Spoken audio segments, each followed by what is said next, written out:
በስመ አብ ወወልድ ወመንፈስ ቅዱስ አሃዱ አምላክ አሜን።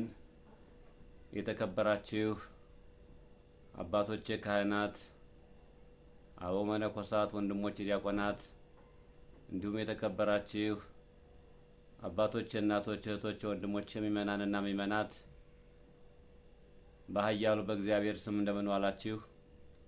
እንደምን ሰነበታችሁ? እንደምን ከረማችሁ? እግዚአብሔር አምላክ ኃያሉ አምላካችን ስሙ ከጽንፍ እስከ አጽናፍ ዓለም የተመሰገነ ይሁን። ዛሬ እንግዲህ በፊት እንደተነጋገርነው ስለ ታቦቱ ትንሽ ማብራሪያ ልሰጣችሁ ፈልጌያለሁ። ያው በመናፍቃኑ ዓለም ታቦቱንም መስቀሉንም ቅዱሳንንም ያው ሁልጊዜ ለትችት ስለማያርፉ እንዲያው ትችቱ እውነት እንዳልሆነ ውሸት እንደሆነ በትንሹ መረጃ እንዲኖራችሁ ስለፈለኩ ነው። እንግዲህ ምንድነው ትችቱ መነሻ የትችቱ መነሻቸው ምንድነው የሚሉት እነሱ ታቦቱ ላይ ድግምት ይደገማል። አንደኛ ሰው እንዲያከብረው፣ እንዲፈራው፣ እንዲንቀጠቀጥለት ድግምት ይደገማል። ሁለተኛ ሌባ እንዳይሰርቀው ድግምት ይደገማል። ስለዚህ ታቦቱ በራሱ ኃይል የለውም፣ መፈራትም አይችልም፣ ስራ መስራትም አይችልም። ይልቁንም ከታቦቱ ይልቅ ጣዖት ነው ብለው በድፍረት እየተናገሩ አይተናቸዋል። ይህ ደግሞ ታቦት የሚለውን ነገር ትርጉሙን መጀመሪያ ማወቅ ያስፈልጋል። ይህን ግንዛቤ እንዲኖራችሁ ነው። ነፍስ በተናገሩ ቁጥር ለእናንተ ባያችሁ ቁጥር ያው እውቀት ትንሽ ሲያንሰን ምናልባት ሊሆን ይችላል ብለን ጥርጣሬ እንዳንገባ፣ ታቦት ማለት ትርጉሙ ማደሪያ ማለት ነው። የማን ማደሪያ? የእግዚአብሔር ቃል ማደሪያ ማለት ነው። እስራኤላውያን ከግብጽ እንደወጡ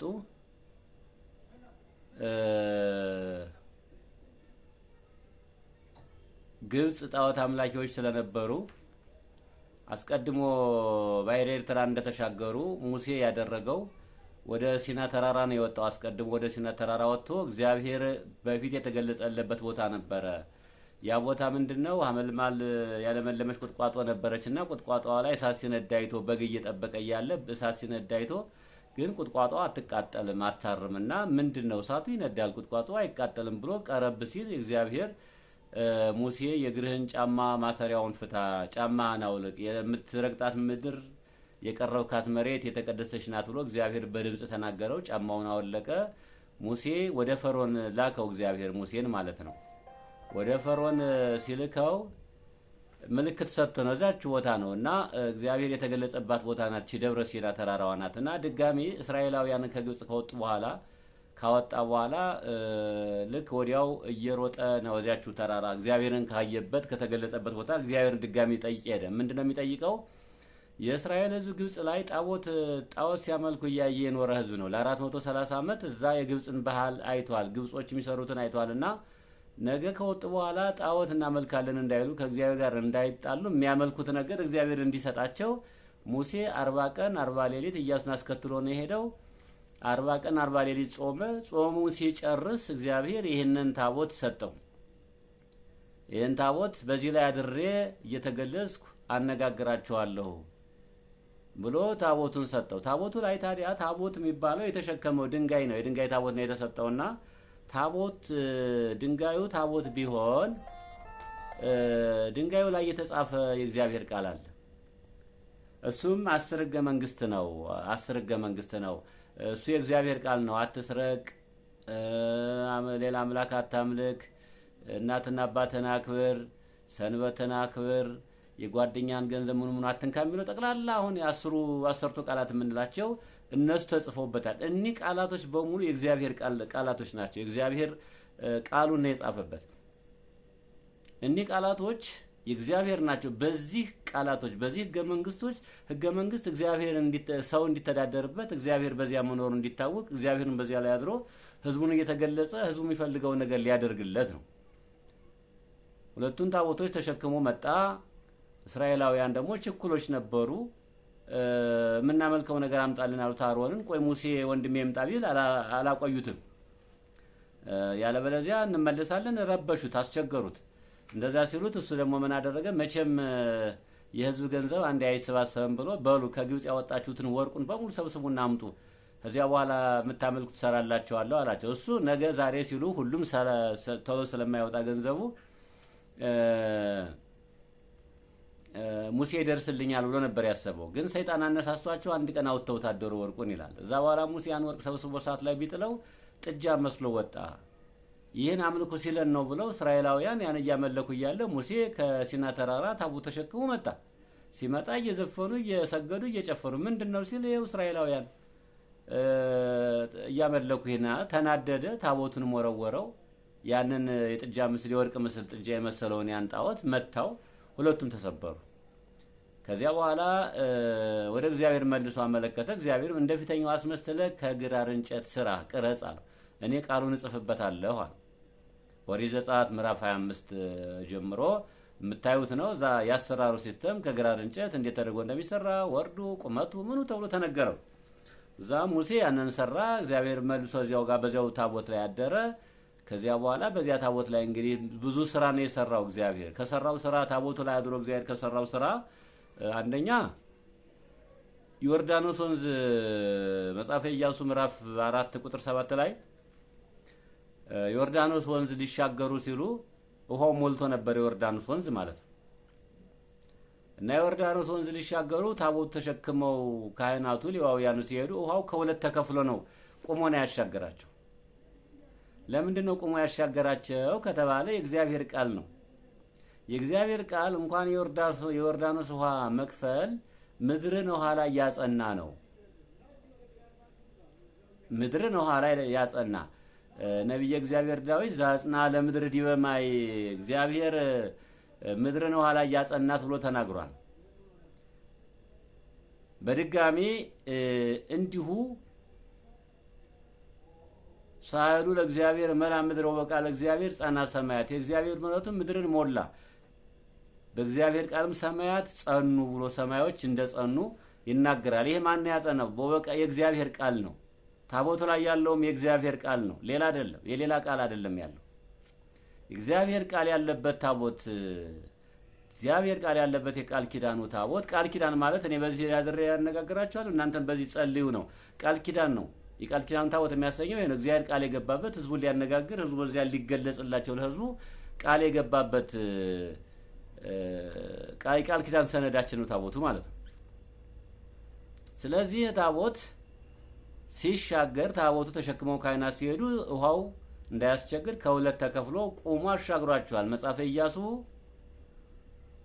ምዕራፍ 4 ቁጥር 7 ላይ ይሄን ማየት ነው። ሲቀጥል ደግሞ መጽሐፈ ኢያሱ ምዕራፍ 6 ቁጥር 11 ላይ ደግሞ ይኸው ታቦቱ ተሸክመው ኢያሪኮ ደረሱ።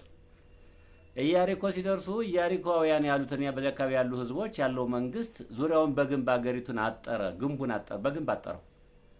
እስራኤላውያን ዝናቸው እየተሰማ ነው። ሲያዋቸው አጫጭሮች ናቸው፣ ደካሞች ናቸው፣ ግን ጉልበታቸው ኃይላቸው አይቻልም፣ ያሸንፋሉ እየተባለ ዝናቸው ስለተሰማ ኃይላቸው እግዚአብሔር ስለነበረ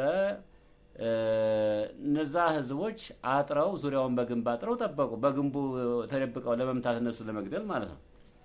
ስለዚህ ታቦቱ ተሸክመው እንዲሄዱ እግዚአብሔር ምናለው ኢያሱን ታቦቱ ተሸክማችሁ ሄዱ፣ ማታ በገባችሁ ጊዜ አንድ ጊዜ ዙሩና 6 ቀን እንዲያራችሁ ዙሩ፣ በሰባተኛው ቀን 7 ጊዜ ዙሩና መለከት ንፉ፣ ከዛ በኋላ አንድ ጊዜ ህዝቡ ይጮሃል መመሪያ ሰጠ።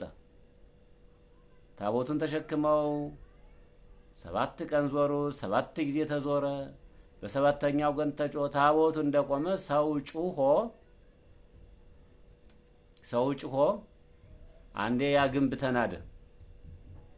ግንቡ ከተናደ በኋላ እንግዲህ እጃቸውን ሰጡ፣ አሸነፉ። ታቦቱ ተሸክሞ የኢያሪኮን ግንብ የናደ ታቦት ነው፣ የእግዚአብሔር ቃል ነው ማለት ነው። የእግዚአብሔር ቃል የኢያሪኮን ግንብ ቢንድ አያስገርምም። የዮርዳኖስ ወንዝ ውሃ ቢያቆም አያስገርም። የእግዚአብሔር ቃል ከዛ በላይ ነው። ውሃን ምድርን እንድትሸከም ያደረገ ነው የእግዚአብሔር ቃል። ይሄ ነው። ሲቀጥል ደግሞ አሁንም ታቦቱን ተሸክመው ጉዟቸውን ቀጥለዋል።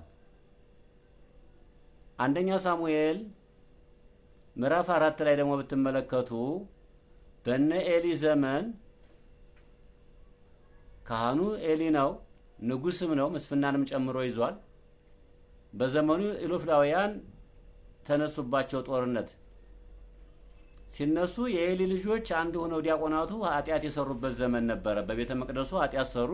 ታቦት ባለበት ዙሪያ ኃጢአት ሲዘሩ፣ ዝሙት ሲፈጽሙ እግዚአብሔር ተቀየመና ኢሎፍላውያንን አስነሳ በጦርነት። እነሱ ተነሱ። እነዚያ ህዝቦች ጣዖት አምላኪ ናቸው። ይሄኛው የእግዚአብሔር ህዝብ ነው የሚባለው፣ እስራኤል ህዝበ እስራኤል የሚባለው እግዚአብሔርን እያመለከ እግዚአብሔር ጋር እየተነጋገረ የሚቀጥል ህዝብ ስለነበረ ነው። ስለዚህ እግዚአብሔር ተቀየመ፣ ጦርነት አስነሳ። እስራኤላውያን በጦርነቱ መጀመሪያ ቀን ተሸነፉ። ሁለተኛው ቀን ላይ እስራኤላውያን ላኩ ወደ ኤሊም። ድሮም እኮ ኃይላችን ታቦቷን ይዘን ስንሄድ ነው እንጂ የኢያሪኮ ግንብ የተናደልን፣ የዮርዳኖስ ወንዝ የተከፈለልን፣ ጠላት የሚጠፋልን እግዚአብሔር የቃል ኪዳኑ ታቦተኛ ጋር ሲሆን ነው እንጂ ይህማ እንዴት ይሆናል? ላኩልን፣ ታቦቷን ላኩልን ብለው ወደ ኤሊ ላኩ። ኤሊም ልጆቹን አሸክሞ ታቦቷን አሸክሞ ላከ።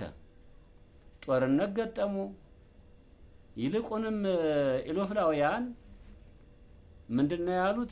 ታቦቷ በገባች ሰዓት እስራኤላውያን እልል ሲሉ በእልልታ ሲያቀልጡ ሰሙ። ምንድነው ይሄ እልልታ?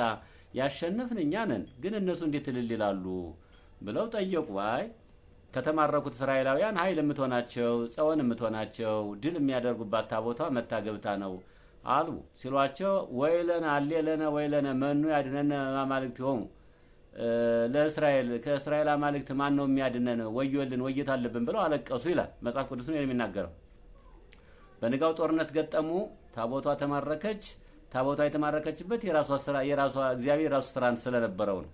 እነሱ ኃይል ኑሯቸው ሳይሆን አንደኛ የኤሊ ልጆች እንዲሞቱ ስለፈለገ ነው። የኤሊ የልጁ ሚስት እንዲያውም አርግዛ ነበርና ባሏ በሞተ ጊዜ ልጁን ወለደችውና ወንድ ልጅ ወለደች።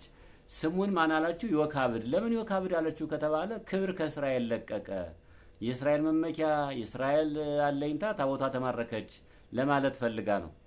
ከዚያ በኋላ ተማርካ ወስደው ጣዖታቸውን በላይ ታቦቲቱን በስር አድርገው ሄዱ። ይህ መጽሐፍ ቅዱስ ነው የሚነግረን፣ ሌላ አይደለም እኮ። ይኸው አንደኛ ነገሥት በሙሉ አንቡት ታገኙታላችሁ። ጣዖቱ በስር ሆኖ ታቦቷ በላይ ሆና ጣዖት አገኟቸው። እንዴት እንዲህ ይሆናል ብሎ ተናደው መልሰው እንደዚህ አድርገው ሄዱ። በሶስተኛው ጣዖቱ ተሰባብሮ እሷ በላይ ሆና ተገኘች። በዚያ ተደነቁ። ሲቀጥል ደግሞ በአገሩ ላይ በሽታ መጣ። ታመመ። ሰው ሁሉ ሲታመም እግሩ እያበጠ ምን እያለ ሲታመም ይችን የእስራኤልን ታቦት ወደ አገሯ መልሱ ተብሎ እንድትመለስ ስትደረግ የደረሰባቸውን መከራ እባጩን አስመስለው ወርቅ ጭነው ነው ታቦቷ ጋር አብረው የላኩት። ታቦቷን ጭነው የላኳት በሰረገላ ነው።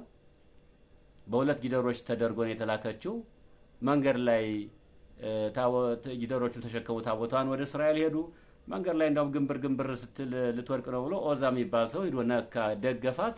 የእግዚአብሔርን ታቦት የእግዚአብሔርን ቃል ያልተፈቀደለት ሰው መንካት አይችልም ሲል ኦዛ ተቀሰፈ። ከዚያ በኋላ ከአቢዳራ ቤት ድንኳን ተተክሎላት ለ3 ወር ተቀምጣለች። አቢዳራ ቤት ተቀመጠች። በኋላ አቢዳራ እንደውም በሀብት ከበረ ነው የሚለው። ድል ነስታ ድል አድርጋ ታቦቱ ድል አድርጎ ድል ነስቶ እግዚአብሔር ቃል የተመለሰበት እንኳን ጣዖት ሲሆን ጣዖቱን ሰብሮ ነው። ጣዖት አይደለም፣ ጣዖቱን ሰብሮ የወጣ የእግዚአብሔር ቃል የቃል ኪዳኑ ታቦት ነው።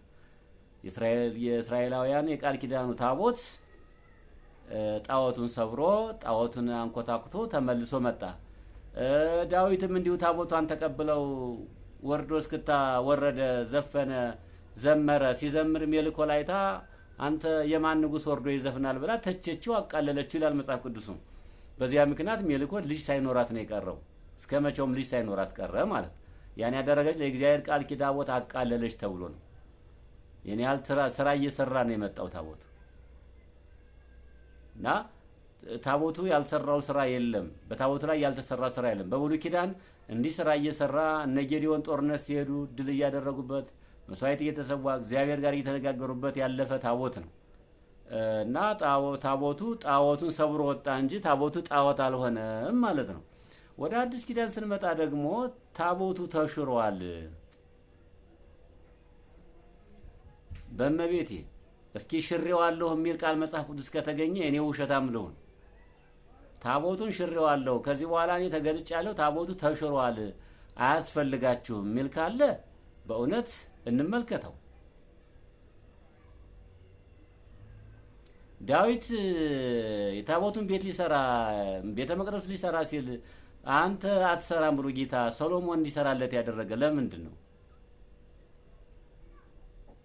እነ ዳዊት 40 ዓመት፣ እነ ኤሊ 40 ዓመት፣ እነ ዳዊት 40 ዓመት ታቦቱን አክብረው ተከብረው እግዚአብሔር ሰው ተብለው አልፈዋል። እነ ሶሎሞን 40 ዓመት ታቦቱን አክብረው ተከብረው አልፈዋል። እስራኤላውያን አክብረው ተከብረው አልፈዋል።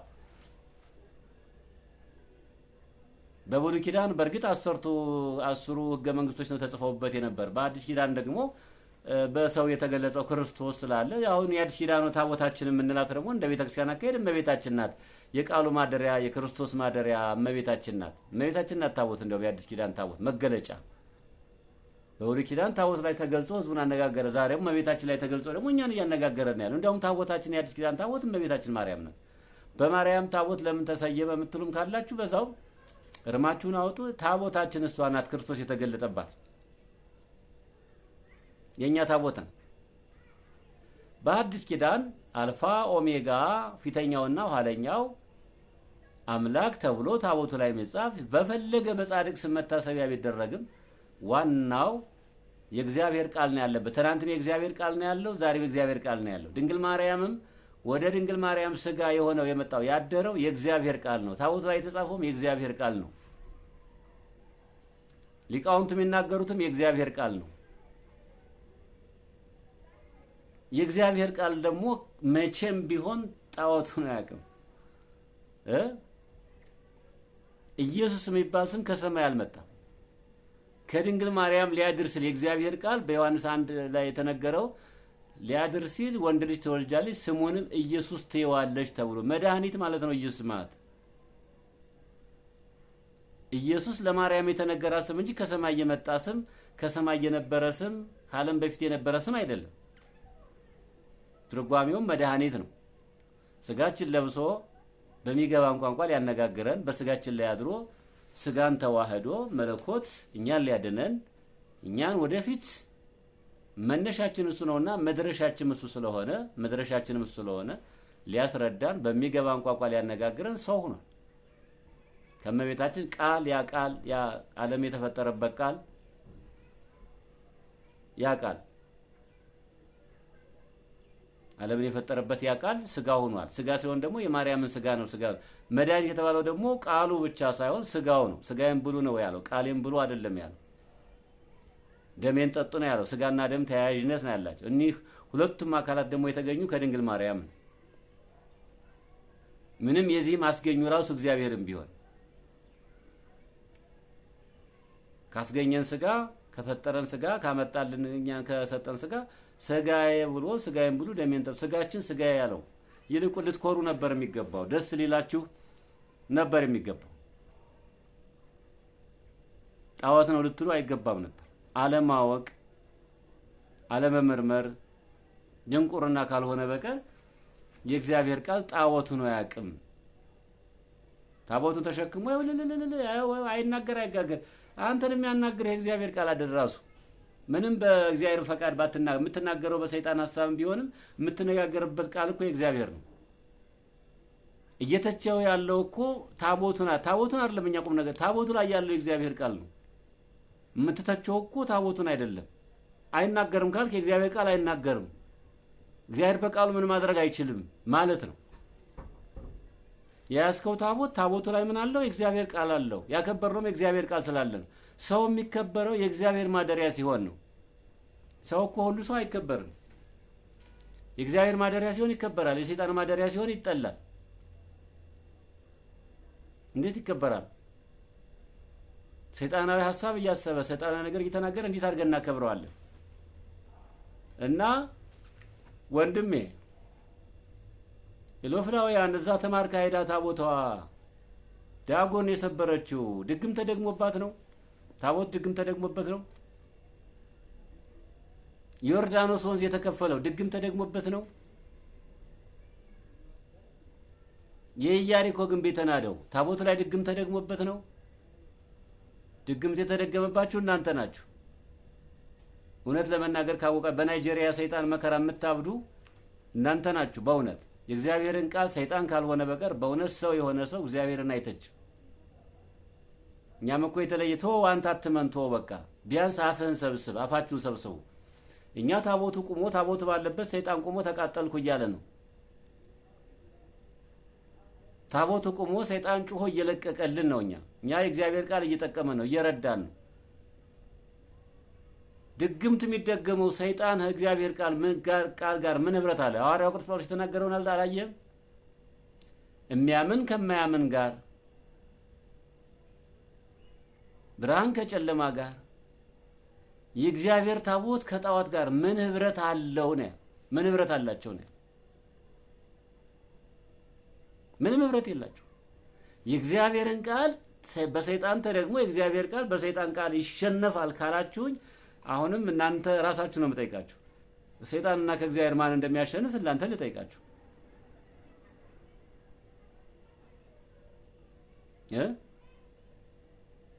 ታቦቱ ግርማ ሞገስ እንዲኖረው የእግዚአብሔር ቃል ግርማ ሞገስ፣ ላንተም ግርማ ሞገስ ሆኗል። እንኳን አይደለም ለራሱ ለኛ ግርማ ሞገሳችን እግዚአብሔር ነው። ክብራችን እግዚአብሔር ነው። ዮሴፍ ሲሸጥ አብሮ የተሸጠ፣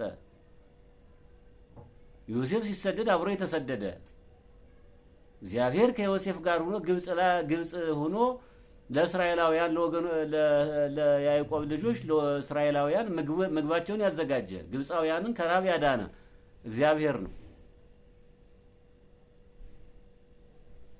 እግዚአብሔር ክብራችን ነው። እግዚአብሔር ጤናችን፣ እግዚአብሔር ልብሳችን፣ እግዚአብሔር ሞገሳችን፣ እግዚአብሔር ሕይወታችን፣ መነሻችንም እግዚአብሔር ነው፣ መድረሻችንም እግዚአብሔር ነው። እኛን ጠንቅቀን ኦርቶዶክሳውያን እናውቃለን። ከየት ተነስተን ወደ የት እንደምንሄድ፣ ማንን ማምለክ እንዳለብን ጠንቅቅ አድርገን እግዚአብሔር እናውቀዋለን።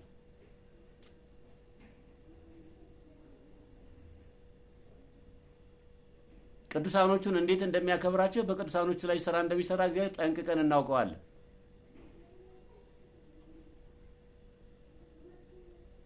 መንክር እግዚአብሔር በላይ ለቅዱሳኑ፣ እግዚአብሔር በቅዱሳኑ ላይ ይደነቃል ነው የተባለው። የሚደነቅ አምላክ ነው። ካላመንክ ሐዋርያው ቅዱስ ጳውሎስ ጋር ሆኖ ድውይ ሲፈውስ፣ አጋንንት ሲያወጣ፣ ለምጻም ሲያነጻ ካላመንክ እንግዲህ እግዚአብሔር እንዲህ ነው። ወዳጆቹ ጋር ሆኖ እግዚአብሔር የሚሰራውን ስራ እንዲሰሩ አድርጓል። ስልጣኑንም ቢሆን ማንም ሊሰራው የማይችለውን ስልጣን ነው የሰጣቸው። ስልጣኑ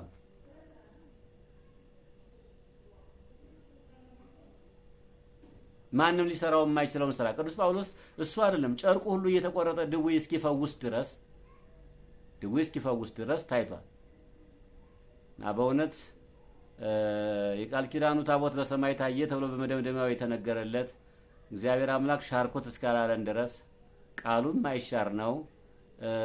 ሰማይና ምድር ያልፋል ቃሌ ግን አያልፍም ብሎ ነው የተናገረው። የማያልፍ ያው የሆነ ቃል አለው። እግዚአብሔር ቃል መቼም አይሻርም። እግዚአብሔር የተናገረው መቼም አያስቀርም። እኔ ኦሪትና ነቢያትን ልሽር አልመጣሁም አለ።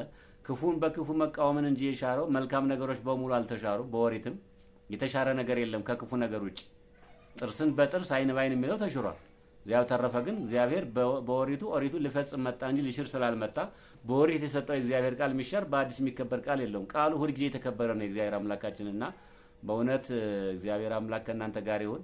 እኔ ሌላ አልልም። ሁላችሁም ምእመናን ግንዛቤ እንዲኖራችሁ ነው። ታቦቱ ላይ ምን የሚደረግ ነው? ቢደረግም እንኳን ሰይጣን እግዚአብሔር ጋር ሄዶ ስራ አይሰራም። እግዚአብሔር አሸናፊ ነው፣ ጣዖት ተሸናፊ ነው። ሰይጣን ተሸናፊ ነው፣ እግዚአብሔር አሸናፊ። ሲጀመር እግዚአብሔር ቃል ባለበት ሰይጣን አይቀርብም። በእውነት ረጅም ስለሆነ ነው። ሰብስክራይብ አድርጉ እና ለሁሉም አዳርሱት። ምእመናን ለሁሉም አዳርሱት። ለሁሉም እንዲደርስ በእግዚአብሔር ስም አሳስባለሁ። ስለነበረን ጊዜ ሁሉ እግዚአብሔር አምላክ የተመሰገነ ይሁን። ስለ ታቦቱ የኔ ያህል ግንዛቤ ካላችሁ ሰፊ ነው ማብራሪያው፣ ግን ለመጫን ዩቲዩብ ላይ ነው። አሁን ይሄ ቲክቶክ አያስቀረውም። በቲክቶክ ባጭር እቀርጻለሁና ስለነበረን ጊዜ ሁሉ እግዚአብሔር አምላክ የተመሰገነ። ወስብሐት ለእግዚአብሔር።